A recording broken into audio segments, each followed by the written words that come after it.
Welcome to the News Hour. Tell us, how did Spotify get into this mess? Did they put profit before safety, given that Joe Rogan's show is extremely popular and worth more than $100 million in a deal? Yeah, Spotify has been much slower than other big platforms in reacting to problematic content.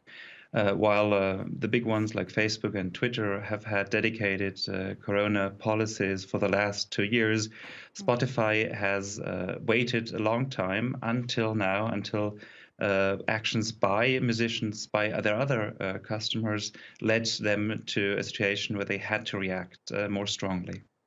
Now, important podcasters have stopped their content. People have, well, there's a hashtag that's gone viral, hashtag delete Spotify.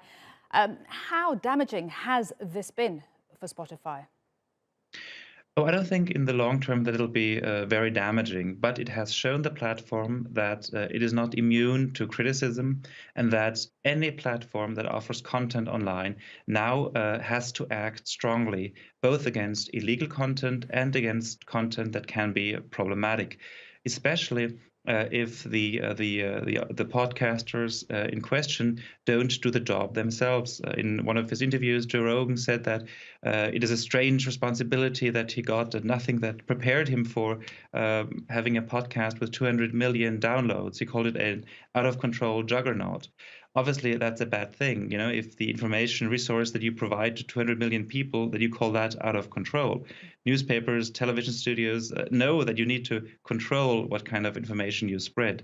And if the podcast hosts don't do that, then the company has to step in. Indeed, so that is regulation there. And as you said, they've been much slower to react than other platforms. And so they're fixing this disinformation by creating a hub. Is that enough? Well, they're starting to, this is also always, a game of appearance, Now there's public pressure and they had to do something. Before removing a hugely popular podcast, obviously they would do some intermediate measures, and directing users to an information hub is the bare minimum. They'll also provide little notices on episodes which might be controversial. Anything related to COVID obviously fits that bill. So this is a first step, and we'll be talking much more about the transparency necessary in those decisions, because the company just did it themselves. They found the pressure was too big, and now they reacted. That's not a good way to set policies for online speech rules. Absolutely. And talk to us about the regulation, the law regarding, comparing audio to print and video.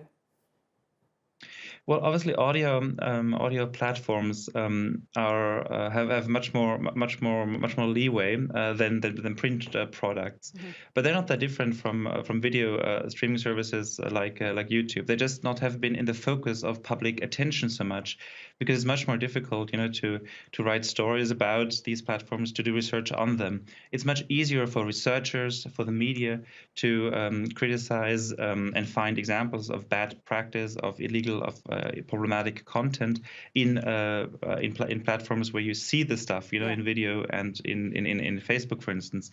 With platforms like Spotify, you have to listen through that. It's difficult to quote. It takes a lot of time. Researchers have understudied those platforms for a long time. So the same rules apply, but we haven't been looking at them enough lately.